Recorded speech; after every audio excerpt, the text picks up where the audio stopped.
સંવાદમાં ફરીવાર આપનું સ્વાગત છે. આપણે વાત કરી રહ્યા છીએ ડોક્ટર અંબાદાન રોહડિયા સાથે. રોહડિયા સાહેબ, શૌર્યની વાત તો ખૂબ થાય છે, હજી પણ એ ગીતો ગવાય છે, દુહાઓ ગવાય છે. ચારણી સાહિત્યના શૃંગાર પ્રત્યે કોઈનું ધ્યાન નથી ગયું. સંસ્કૃત સાહિત્ય એટલે જ શૃંગાર એવું આપણે ત્યાં માની લેવામાં આવ્યું છે, પણ એ એલિટ સાહિત્ય છે, ઉચ્ચ વર્ગનું છે. આ લોકોનું સાહિત્ય છે, ચારણી સાહિત્ય. એમાં શૃંગાર રસ કેટલો છે? બહુ સાચી વાત છે જયભાઈ કે ચારણી સાહિત્યના સંદર્ભમાં લોકોનું ધ્યાન આ રીતે પહોંચ્યું જ નથી. જેમ પેલા પાણીના પ્રવાહમાં બરફનો ટુકડો હોય અને એ માત્ર એક ભાગ દેખાતો હોય, બાકી 9 ભાગ તો એ અંદર જ હોય. એટલે આજે પણ ચારણી સાહિત્ય વિશે જે સંશોધન થયું છે એ પછી પણ સ્થિતિ એ છે કે એનો માત્ર 10% હિસ્સો કદાચ બહાર આવ્યો છે પ્રકાશિત રૂપે. હું એક બે દુહાઓ તમને કહું એટલે તરત જ ખ્યાલ આવશે. તો એક સ્ત્રી પોતાની બેનપણીને મળી છે, એ સહેજ ઉદાસ છે, એટલે પૂછે છે કે તું કેમ ઉદાસ છો, શું છે? તો પેલી કહે છે, ઘર ઘોડો પીવું અપચડો, વેરી સંગ વાસ, નીતના વાગે ઢોલકા, ક્યાં ચુડારી આશ. મારે ત્યાં આશો પણ છે, મારો પતિ ટંકણ ખાર જેવો છે કે જરાક પણ અપમાન સહન નહીં કરી શકે, અને વેરી સંગવાસ, ચારે પાસ આસપાસના સીમાડાઓ તો વેરીઓથી ઘેરાયેલા છે. નતના વાગે ઢોલકા, આમાં ક્યાં ચુડારી આશ, મારા ચૂડાની આશા કેવી રીતે રાખું? તો બીજી તરફ બિલકુલ કલાત્મક, તો કે પતિ પત્ની એના દાંપત્ય જીવનનો બેડરૂમનો આખો સંવાદ છે, પણ એને ભાવને કેવી રીતે બિલકુલ સંયમિત કરીને મૂક્યો છે. તો યુદ્ધમાં પતિ ગયો છે, ભાલાની અણીઓથી એ વિંધાઈ ગયો છે. જ્યારે પત્ની ગઈ ત્યારે એને જોયું તો એની છાતીમાં ગદ્દંત વાગેલો છે, હાથીના દંશૂળથી વિંધાઈને પતિ પડ્યો છે.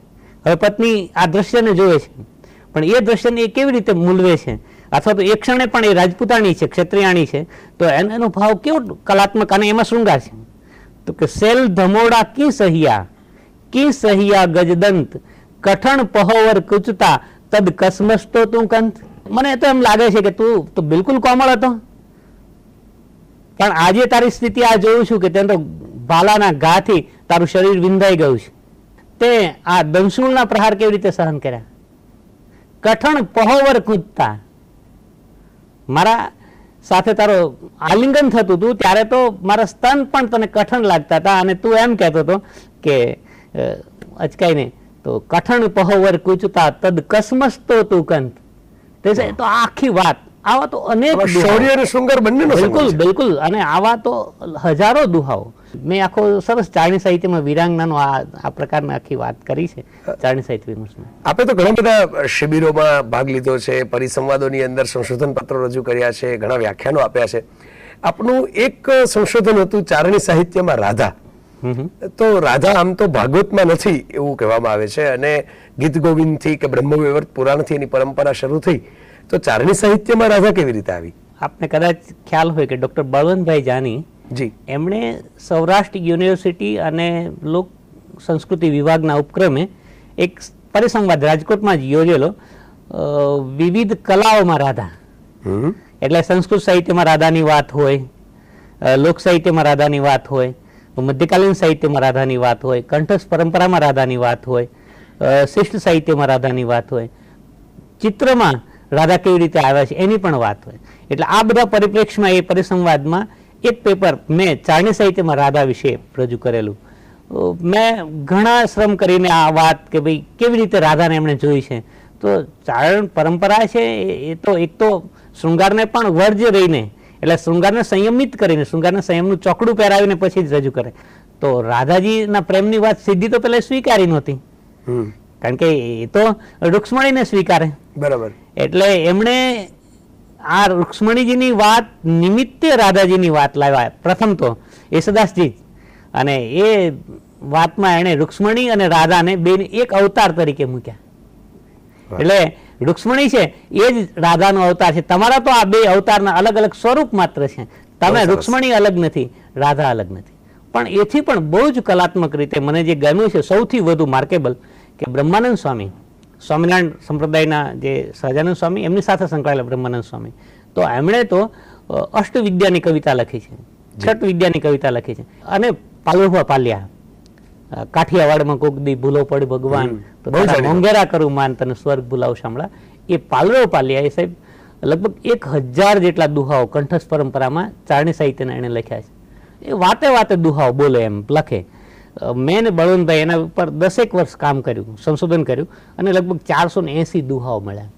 મારા મનમાં પ્રશ્ન આ હતો કે પાલરો પાલ્યા આ એક જ માણસ એવો છે કે એણે ક્યાંય માતાજીની વાત જ નથી કરી. અમે ને બળવંતભાઈ જ્યારે મળીએ ત્યારે સતત ચર્ચા પણ કરતા હોય કે ભાઈ આ પાલરો પાલ્યા કેમ આવું કંઈ. પણ અમને એક લાખણો દુહો મળ્યો.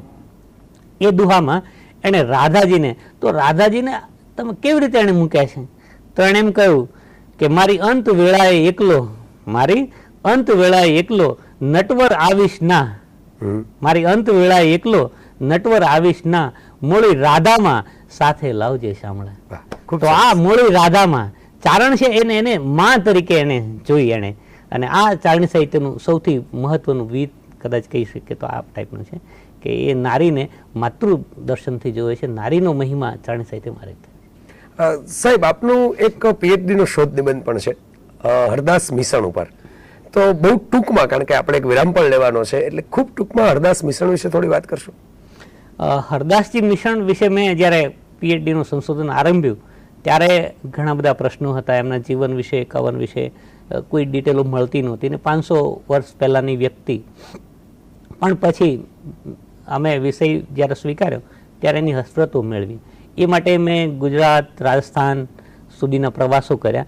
છેક થરપાકર પાકિસ્તાનની બોર્ડર સુધી સાહેબ હું જઈ આવ્યો. અને ત્યાંથી, કારણ કે એનું મૂળ વતન બોગનીઆઈ, ત્યાંથી ખાંટસર, એટલે આજે એ પાકિસ્તાનમાં છે. અને ત્યાંથી એ માણસ અહીંયા સૌરાષ્ટ્રમાં આવેલા મૂળીના પરમારે, રતનસિંહજી પરમારે એમને કરોડ પસાવ આપીને એમનું સન્માન કરેલું. માનસીજી કછવાએ એમને 10 લાખ પસાવ આપેલા. પણ આ માણસ એવો કે લાખ પસાવ એને કલંક કવિને આપી દીધા. દાન પાયે દઉ બઢે, કાં હરી કાં હરનાથ, ઈણ બઢ લંબે પાઉં કીએ, ઈણ બઢ લંબે હાથ. જો આખો પૌરાણિક સંદર્ભ પણ આવી ગયો કે દાન પામીને 2 વ્યક્તિઓ વધ્યા, પણ વામન ભગવાને તો 3.5 પગલામાં પૃથ્વી, આકાશ બધું માપી લેવા માટે, એટલે એને પોતાનો પગને લાંબો કર્યો. પણ આ ચારણ એવો નીકળ્યો કે એને લાખ પસાવ મેળવ્યા, પણ એ લાખ પસાવ મેળવીને એને દાનમાં આપી દીધા, એને પોતાનો હાથ લાંબો કર્યો. એને જાલંધર પુરાણ, ભૃંગી પુરાણ અને સભા પર્વ નામની 3 બહુ મહત્વની આખ્યાન કૃતિઓ લખી છે. એટલે એને આખ્યાનના જનક કહી શકાય, ચારણી પરંપરાના આખ્યાનના જનક કહી શકાય, એવું એમનું કામકાજ છે. રોહડે સાહેબ, સમય પાસે આપણે લાચાર છીએ એટલે આપણે એક નાનકડો વિરામ લઈ લઈએ. મિત્રો, ચારણ, ગઢવી અને બારોટ આ વચ્ચે શું તફાવત છે? એનો જવાબ એક વિરામ પછી.